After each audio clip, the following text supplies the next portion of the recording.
Hello students, good morning to all. How are you beta? I hope you are very well. Welcome back our online classes. Today our topic third in series. Topic name why do we need a parliament? Today our discussion point why do we need a parliament? Then second, what is the role of the parliament? And third, who former the parliament? Means हमें संसद की आवश्यकता क्यों होती है, संसद का हमारे लिए क्या रोल है, एंड लास्ट संसद को कौन या कैसे बनाते हैं। तो आइए बेटा स्टार्ट नाउ।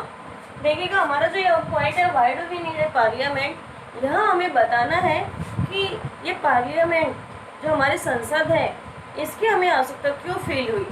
तो यहाँ हमारे 2 पॉइंट्स बन जाते हैं, हमारे प्री इंडिपेंडेंट, देन सेकंड जो पोस्ट इंडिपेंडेंट। हमें आज़ादी से पहले संसद की आवश्यकता फील होने लगी थी, मीन्स हमें हमारी आज़ादी फील होने लगी थी कि हमें संघर्ष करना चाहिए।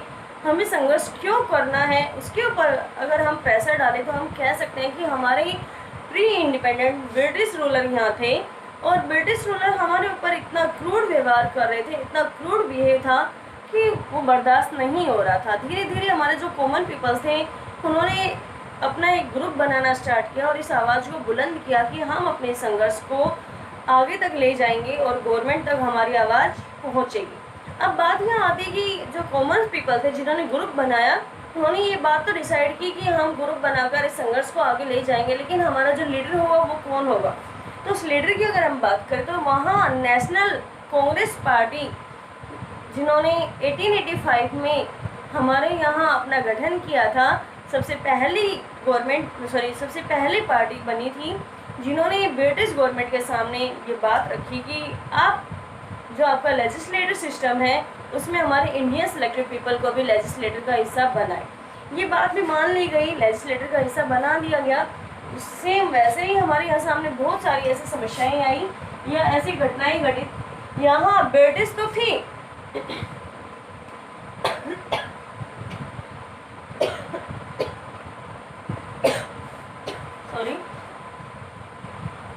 यहाँ ब्रिटिश तो थे, इसके अलावा भी अगर हम बात करें तो यहाँ रोलैक एक्ट आया। उसके बाद यहाँ जलियांवाला बाग आया। यहाँ जो जलियांवाला बाग आया बेटा ये फुल फॉर्म यहाँ नहीं आ पाएगी इसलिए मैं वैसे ही बता रही हूँ। जलियांवाला बाग यहाँ आया, ब्रिटिश और रोलैक यहाँ आए।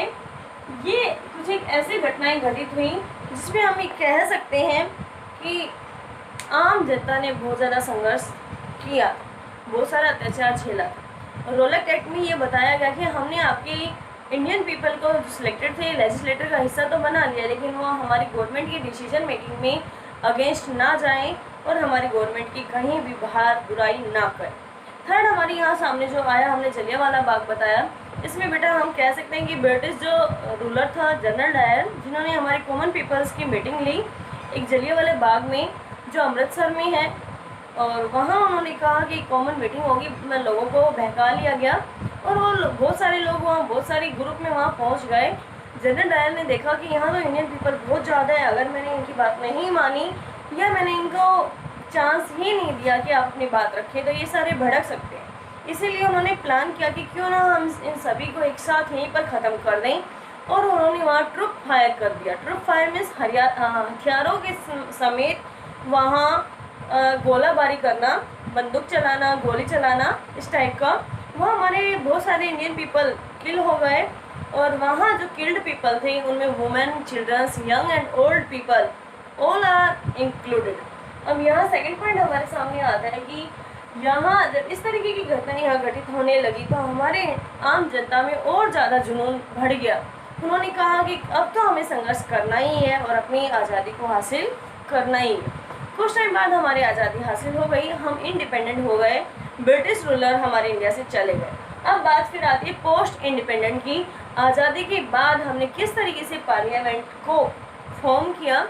आज़ादी के बाद हमारे इंडिया में ये लगने लगा कि अब तो हम आज़ाद हैं।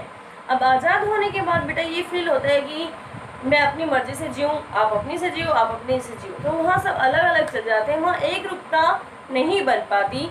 और जब इक्वलिटी नहीं होगी तो काम नहीं चल पाएगा। इक्वलिटी, समानता वहाँ लाने के लिए हमने सोचा कि हमारे इंडिया में गवर्नमेंट होनी चाहिए जो इंडियन गवर्नमेंट हो, जो अपने देश पर अपना शासन चलाए। इंडियन गवर्नमेंट तो फॉर्म हम कर लेंगे, लेकिन इंडियन गवर्नमेंट फॉर्म करेंगे तो उनको बेस चाहिए कि किस तरीके से हम अपने देश को चलाएं, जिसमें कॉमन पीपल से लेकर रिच पीपल तक सभी को एक साथ एक समान समझा जाए। उस टाइम हमें कॉन्स्टिट्यूशन की नीड फील हुई। अब कॉन्स्टिट्यूशन की नीड फील हुई तो वहाँ हमारा कॉन्स्टिट्यूशन राइट होना स्टार्ट हुआ। कॉन्स्टिट्यूशन राइट होने में हमने फर्स्ट लेसन में बताया था, लेकिन फिर रिपीट करते हैं कि हमारे कॉन्स्टिट्यूशन में कितना टाइम लगा था बेटा? 2 ईयर 11 मंथ एंड 18 डेज। इतना लंबा टाइम होने के बाद जब हमारा कॉन्स्टिट्यूशन कंप्लीट हुआ, उसी की संबंध में हमने पार्लियामेंट बनाई। पार्लियामेंट जो है वो कुछ भी नहीं है, हमारी कॉन्स्टिट्यूशन का एक लिखित प्रमाण जो प्रत्यक्ष रूप में हमारे सामने है वो दिखाया जाता है। जो पार्लियामेंट है बेटा वो हमारे कॉन्स्टिट्यूशन में लिखित बातों का ही प्रत्यक्ष दिखा रही होती है। फिर हमने यहाँ पार्लियामेंट बनाई। पार्लियामेंट जो बनाई, उस पार्लियामेंट को हमने बनाने के लिए हमारे पूरे इंडिया को इंक्लूड किया, क्योंकि हमारा जो इंडिया है वो अलग अलग स्टेट में डिवाइड हो रखा है, मीन्स राज्यों में बटा हुआ देश है। और यहाँ अलग अलग राज्यों से अलग अलग संस्कृति का हमें मिलन देखने को मिलता है। और जब हम अलग अलग संस्कृति को जानते हैं तो यहाँ हमारे पार्लियामेंट में भी हमारे अलग अलग स्टेट से लोग आकर हमारी पार्लियामेंट को कंप्लीट करते हैं, क्योंकि हमने हमारे देश को कॉन्स्टिट्यूएंसी में बांटा हुआ है, प्रांतों में बांटा हुआ है। और प्रांतों में बांटे होने की वजह से हम ये कह सकते हैं कि हम, जैसे ही मैं हरियाणा से बिलोंग कर रही हूँ और मान लो मैं एमपी बन गई, तो मैं अपने हरियाणा की जो भी समस्याएं हैं वो सामने रखूँगी। मीन्स मैं अपनी कॉन्स्टिट्यूएंसी की प्रॉब्लम सॉल्यूशन के लिए वहाँ सामने खड़ी होंगी। सेम ऐसे ही अलग अलग स्टेट से अलग अलग लोग वहाँ आते हैं जो पार्लियामेंट को फॉर्म कर देते हैं। अब बात यहाँ आती है कि ये कैसे बनते हैं। ये हमने लास्ट वीडियो में बताया था कि बेटा ये कैसे बनते हैं। हमने एक एग्जाम्पल उठाया था ABCD, उस एग्जाम्पल को इसी के अकॉर्डिंग उठाया गया था। अब नेक्स्ट पॉइंट हमारे सामने आता है रोल ऑफ द पार्लियामेंट। हमें नीड तो समझ आ गई कि हमें नीड क्यों फील हुई थी। कॉन्स्टिट्यूशन के अकॉर्डिंग एक प्रत्यक्ष प्रमाण है, हमारे सामने पार्लियामेंट है। रोल ऑफ द पार्लियामेंट का फर्स्ट पॉइंट मैंने यहाँ डाला था, to select the national government. यहाँ हमारे राष्ट्रीय जो सरकार का निर्माण करना होता है वो पार्लियामेंट के अकॉर्डिंग होता है। देखिए हमने ये बताया था बेटा कि पोस्ट इंडिपेंडेंट में हमने अमीर हो, गरीब हो, छोटा हो, बड़ा हो, मीन्स अमीर गरीब की बात यहाँ हो रही है, या किसी और धर्म से हो, जाति कुछ और हो, मेल हो, फीमेल हो, या कितना ही पढ़ा लिखा हो या अनपढ़ हो, चाहे PM हो चाहे प्रेसिडेंट हो, सभी को 18 ईयर्स के बाद एडल्ट फ्रेंचाइज प्राप्त हो जाती है। वोट डालने का अधिकार प्राप्त हो जाता है, सभी वोट डाल सकते हैं, सभी को वोट डालने का अधिकार है, में समानता का अधिकार है। यहाँ अमीरी गरीबी या छोटा बड़ा नहीं देखा गया।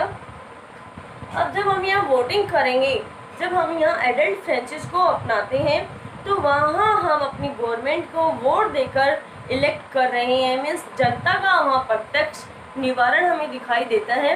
सेकंड बात हमारे सामने यहाँ आती है कि जब हम नेशनल गवर्नमेंट को परफॉर्म कर रहे हैं तो वो किस तरीके से होगी। मान लो बेटा हमारा जो नेशनल गवर्नमेंट है, यहाँ उसकी बात हम करें तो हमारे इंडिया में बहुत सारे स्टेट हैं, बहुत सारे स्टेट हैं, तो अलग अलग एरिया से अलग अलग पार्टी उठी, ठीक है। और यहाँ अब बात उठेगी लोकसभा और राज्यसभा की। लोकसभा में हमारी कितनी सीट है? 545। एंड यहाँ राज्यसभा की अगर हम बात करें तो राज्यसभा में हमारी कितनी वोट है बेटा? जो सीट है वो 215। अब यहाँ लोकसभा और राज्यसभा दोनों के इलेक्टेड पर्सन होते हैं, लेकिन जो हम कॉन्स्टिट्यूएंसी से ही इलेक्टेड कर रहे हैं वो हमारे लोकसभा वाले होते हैं। ये 545 है, ये हमारे अलग अलग स्टेट से आए हैं। ये अलग अलग स्टेट से आए हैं। मान लो यहाँ 2 पार्टीज है, एक पार्टी ने 400 ले ली और दूसरे ने ली 145, ठीक है। ये जो 400 लेने वाले हैं ये हमारी मेन रोल में होगी, ये हमारी गवर्नमेंट होगी। और यहाँ जितने भी पार्टीज में लोग खड़े हैं या रिप्रेजेंटेटिव जितने भी पीपल हैं, इनमें से किसी एक को लीडर बना दिया जाएगा, जिसे हम PM कहते हैं, ठीक है, जिसे हम प्राइम मिनिस्टर का नाम देते हैं। वो यहाँ इस पार्टी में जो हमारी अप्रूवल पार्टी है, जो श्रेष्ठ है, जिसने ज़्यादा वोट ली है, उसी के अकॉर्डिंग हम यहाँ इनमें से इनका जो लीडर है उसे हम प्रेसिडेंट का प्राइम मिनिस्टर का नाम देते हैं। और प्राइम मिनिस्टर फिर यहाँ अलग अलग डिपार्टमेंट वाइज यहाँ मेंबर चूज करेगा। जैसे कि मैं एग्जांपल उठाऊं, हमारे यहाँ ट्रांसपोर्ट मिनिस्टर है, education minister, food supply minister, women and child development minister, इस तरीके से कुछ एक अलग अलग डिपार्टमेंट होते हैं। मे बी एग्जांपल अगर मैं दूँ तो 16 डिपार्टमेंट यहाँ बन जाते हैं, जो पीएम खुद डिपार्टमेंट वाइज मेंबर्स को चूज करते हैं, जिन्हें फिर हम बाद में कैबिनेट मंत्री का नाम देते हैं। और इस तरीके से जो फॉर्म हुई है उसे हम नेशनल गवर्नमेंट का नाम दे देते हैं। अब बात यहाँ बच गई 145। अब यहाँ जो ये 145 है, ये आपकी बनेगी अपोजिट पार्टी। अपोजिट पार्टी भी हमारे रोल में होती है, बस फर्क इतना होता है कि मेन रोल में हमारी ये आ गई एंड सेकंड पार्टी हमारी अपोजिट पार्टी होती है। अपोजिट पार्टी का हमारे लिए क्या रोल है बेटा? अगर अपोजिट पार्टी ना हो तो जो मेन रोल गवर्नमेंट है, वो मेन रोल गवर्नमेंट कुछ डेवलपमेंट करे ही ना, क्योंकि अगर हम उनसे कुछ जवाब नहीं मांगेंगे तो जो डेवलपमेंट होने का जो सिस्टम है वो स्लो हो जाएगा। यहाँ जो अपोजिट पार्टी है वो बार बार मेन रोल गवर्नमेंट से पूछती रहेंगी कि आपने कितना डेवलपमेंट किया, हमारे देश में ये होना चाहिए था, ये है, ये ऐसा नहीं हुआ, आपने ऐसे नहीं किया। इस टाइप के जो क्वेश्चंस हैं जो एकदम उनको खींचने वाले होते हैं, उस खींचने वाले क्वेश्चंस पे अपोजिट पार्टी बैठी होती है और वो जो क्वेश्चंस पुट अप करेगी उनका मेन रोल को ही, जो मेन रोल गवर्नमेंट है, उनको आंसर देना होगा। अब सेकंड बात यहाँ आती है कि ये नेशनल गवर्नमेंट की बात थी, इतना हमारा क्लियर हुआ। अब हमारा नेक्स्ट पॉइंट आया to control, guide and inform the government. अब यहाँ हम क्या कह सकते हैं?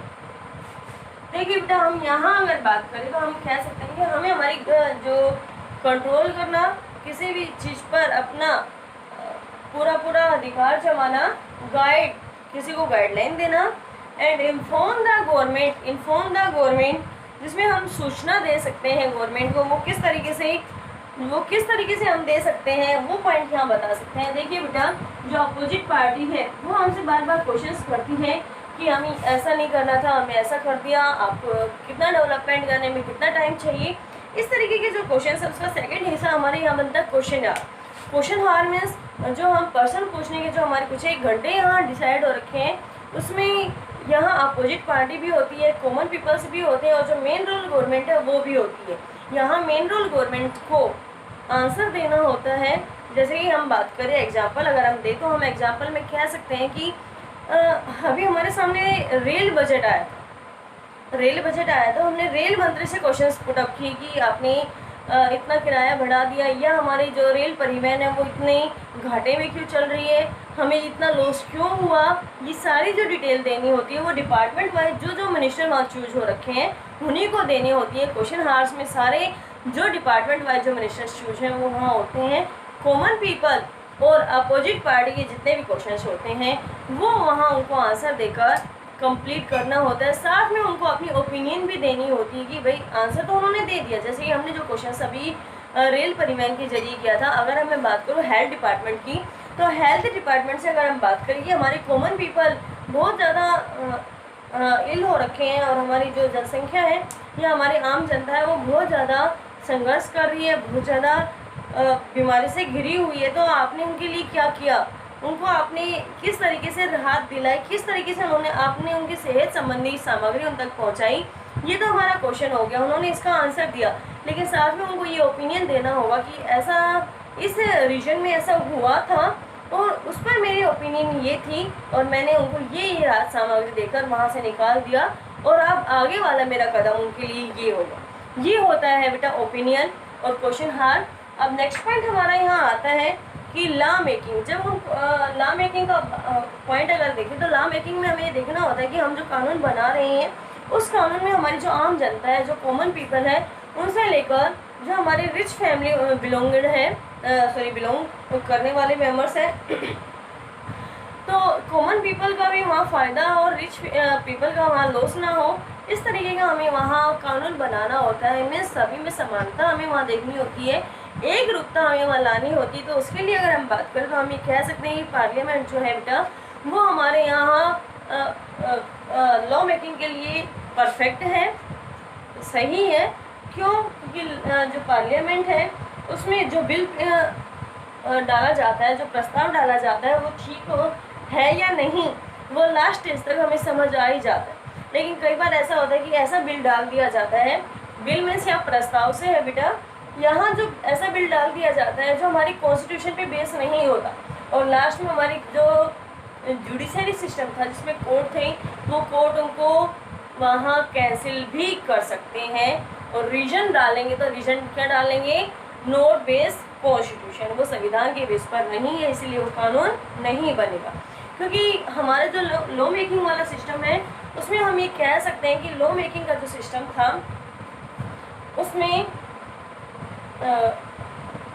जो कुछ एक जो हमारे पहले से ही एग्जिट जो लॉ है या जो रूल्स हैं उनमें हमें अमेंडमेंट करना होता है। अमेंडमेंट मीन्स संशोधन करना होता है। लेकिन कई बार हमारी सिचुएशन चेंज हो जाती है और हमें न्यू लॉ भी बनाने पड़ते हैं। जैसे अब हम बात करें तो हमारे सामने एक अभी 2005 में आया था जो प्रॉपर्टी से रिलेटेड है, जिसमें डाला गया था कि अगर पेरेंट्स की बेटी या बेटा दोनों ही फैमिली प्रॉपर्टी के बराबर हिस्सेदार, ये देखिए अमेंडमेंट हुआ। इस तरीके से हमारे सामने हमारी शिक्षा, हमारे वित्त से संबंधित बहुत सारे नए कानून हमें देखने को मिलते हैं, लेकिन उनका बेस क्या होता है? वो कॉन्स्टिट्यूशन बेस होता है। अब नेक्स्ट पॉइंट हमारा आता है, वो are the people in the parliament. Parliament में जो फॉर्म करने वाले लोग हैं वो कैसे क्या होता है, उनकी बात अगर हम बात करें तो यहाँ देखिए बेटा, यहाँ फॉर्म करने का मतलब है कि पार्लियामेंट को चलाने के लिए किस टाइप के लोग चाहिए। पार्लियामेंट को चलाने के लिए कोई स्पेशल नहीं चाहिए। पार्लियामेंट को चलाने के लिए हमारी ऑल ओवर कंट्री से यहाँ अलग अलग स्टेट से लोग आते हैं और वो सभी अपने यहाँ रिप्रेजेंटेटिव देते हैं, अपने आप को रिप्रेजेंट करने का जो उनको चांस मिलता है उस पर वो खड़े उतरते हैं, ये बात रखी जाती है। अगर मैं बात करूँ तो यहाँ जो हमारी औरत है, जो वुमेन्स हैं, वो भी आती है। सेकंड में बात करूँ तो मिनोरिटी ग्रुप भी आता है, हमारे ओबीसी, बीसी, एससी, एसटी सब आते हैं, ठीक है। दलित लोग भी आते हैं, और यहाँ दलित भी आ गए, वुमेन्स भी आ गई, मिनोरिटी, ओबीसी, एससी, एसटी सारे आ गए। मीन्स हमारे यहाँ हम बात करें तो एज्ड पीपल भी आते हैं। ये सारे हमारी पार्लियामेंट ग्रुप को आगे बढ़ाने के लिए बहुत ज़्यादा जरूरी है। इतना क्लियर? ये मैंने कट इसलिए कर दी, ये ऑल ओवर यहाँ सभी इक्वल है, किसी में कोई भेदभाव नहीं है, किसी तरीके का कोई डिस्क्रिमिनेशन यहाँ नहीं होता। सेकंड बात हमारे सामने यहाँ आती है कि जो हमारी यहाँ एज ग्रुप की बात करें तो एज ग्रुप बेटा पहले हमारे यहाँ जो एज ग्रुप थी वो क्या थी? बिलो 15 थी, सॉरी बिलो 55 थी।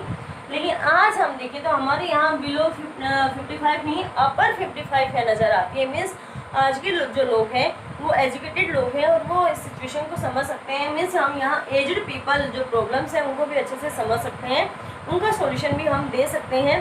दूसरी अगर हम बात करें, यहाँ हमारी वुमेन की बात करें तो वुमेन का जो डाटा था बेटा वो 1952 में ओनली और 4% था, 2014 में 11% एंड करंट में 16% है। मीन्स हमारी वुमेन की जो भागीदारी है पार्लियामेंट में वो बढ़ती ही जा रही है।